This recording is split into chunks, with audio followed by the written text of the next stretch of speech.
Hello everyone, it's Lianka and Amaya from Ruby Cup again. I'm the Content and Community Manager and I'm here in Barcelona, and Amaya normally works in Kenya, in Nairobi, but she's in the office for a couple of weeks now. So I thought it would be the best opportunity to ask her about how life and work is in Nairobi and share it with you. So you are our partnerships manager. What do you do? Well, as you guys know, every time you buy a Ruby Cup, another one is donated to a girl in Africa or in Asia. So we do this through our partners, and I work with these partners who are, a few are based in Kenya, but are also in Tanzania, Uganda, Malawi, Benin, Ghana, Nepal, and I work with them to make sure that our distributions of Ruby Cup are sustainable. And sustainable means it can mean a lot of things. What does it mean in terms of partnerships? Okay, what we mean with sustainable, with our partnerships on sustainability, is that we want our distributions to have a long-term positive impact in the life of the girls and women we work with. And with this we mean that, we try to provide with a product that, yes, is going to last for 10 years, but we also try to provide education and support. So in our experience, if a girl receives training on how to use the cup, but also information on reproductive health when she gets the cup, that is going to help her make good decisions in the long term. That's one thing. Also, when you receive the cup, you receive information on how to use it. When you are learning how to use it, someone is supporting you with your questions. That means you're more likely to adopt it and then keep on using it. So then if that is successful and sustainable, it means the girl gets 10 years of worry-free periods.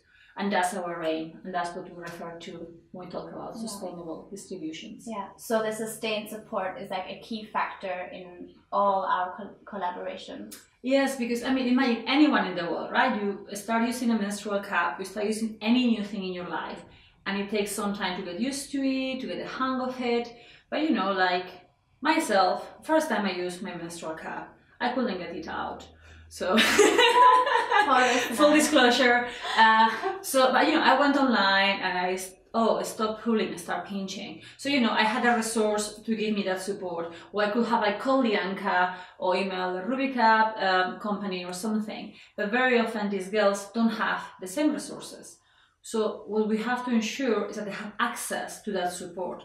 And this is mainly in the form of someone in the community. It could be our Ruby Cup trainer, it could be one of the teachers, it could be another girl that has been using Ruby Cup for a while, but that girl needs to have someone to support her during those few months. We all need support. Yeah.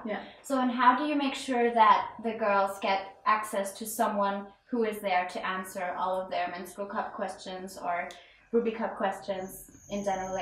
Who is that for them if it's not the internet? Yeah, this is where our partners, who are amazing, come into the situation, which is that, someone like Golden Girls Foundation, based in Kenya, they have their team of mentors who are going to be the women who themselves are experienced users. They'll go to the schools and talk to the girls about menstruation, reproductive health, adolescent issues, which is always a very tricky part of life. And then they'll once the training has been done, they'll give the cups to the girls. But these women will be available and for questions, but they will go back to the school. They're part of a community, so when the girls have questions, they know who to go to. And this is something we demand it from our partners, to have that infrastructure in place. That's why we work with locally based partners, because that has to be locally based. You can't just go and give the cup and then leave, because then the sustained support wouldn't be there. Yeah. So all our the success for the programs is because of the sustained support. So you have to first talk to the community leaders, to the teachers, to the parents. How do they normally react? Let's say they've never heard of a menstrual cup before. You go there and say, I have this program for you. What do you think? Actually, I think this is super interesting because we find that normally girls, you're a teenage girl and you're quite curious and it's a new product and you're with your friends in class. So it's quite a fun way to start using cups. But at the same time, it is essential that when that girl goes home with the cup, her mom is okay with her daughter using the cup, or the teacher is okay with the students using the cup. So what we find is that the programs tend to be more successful when the whole community is involved in this project to improve menstrual health for young girls.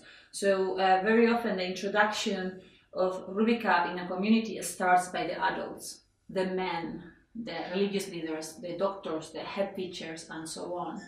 That is very important. And we do have evidence that when I say school, I said the group where the girls receive the cup, has more access to support, the uptake rate is higher. I.e., if a mentor can go to a school every 2 weeks, that school is likely to have a higher uptake rate than if she goes every 2 months. Mm-hmm. So that's something to take into account. Okay. Yeah. Sorry, you asked me about the reaction. Yeah. Are they normally cool with it? Are they interested, or are they, very? Yeah.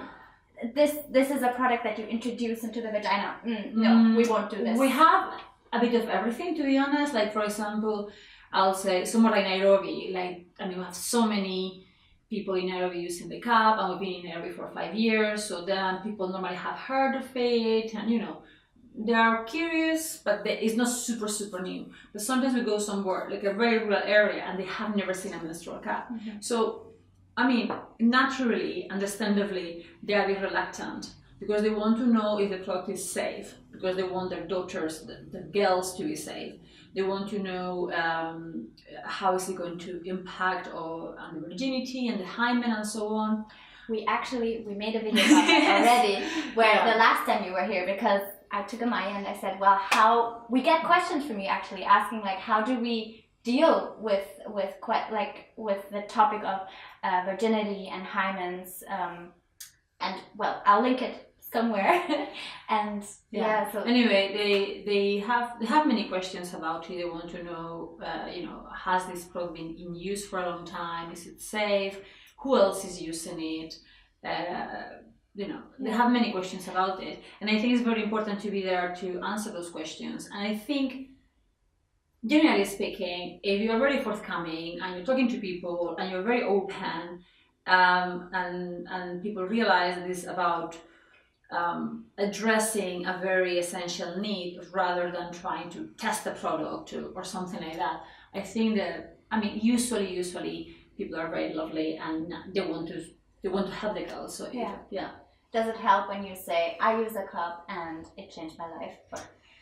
I think so, because in the end you want anyone that is promoting any product, you want them to walk the talk, right? Yeah. You want them to say, I think this is awesome and I use it because it's awesome. Yeah. So I think that's important as well.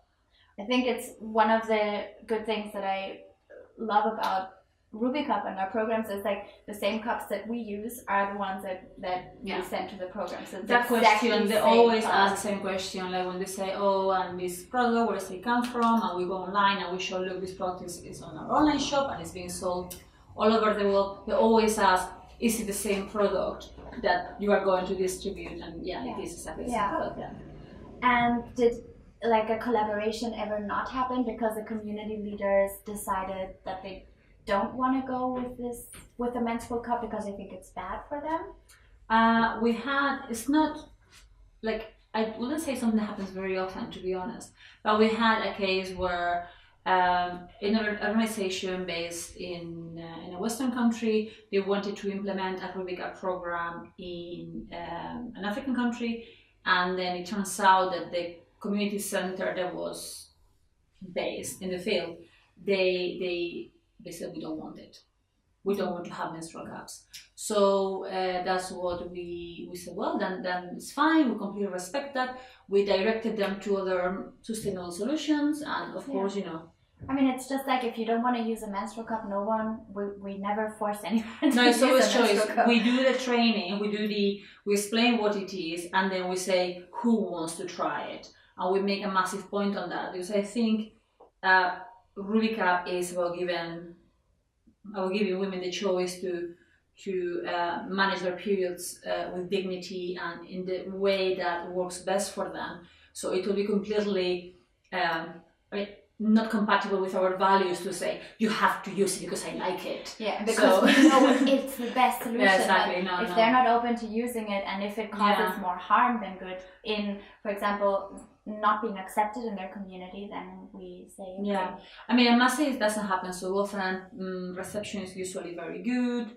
How's the adoption rate, more or less, of the girls? At the moment, it's around 80% after 1 year of receiving the cup. And as I mentioned earlier, for example, in the schools that receive more visits from mentors, it can go up to 90%. Wow. That's why we are so obsessed with this sustained support and follow-up, because we know it's key on making sure the girls are happy using the cup. Yeah, perfect. I mean, I hope this gave you a couple of more insights into how we work, how we really make sure that it's more than just handing out a menstrual cup, because as tricky as it sometimes is for us to start using a menstrual cup, I mean, we have to make sure that the girls get everything that they need to ensure safe use.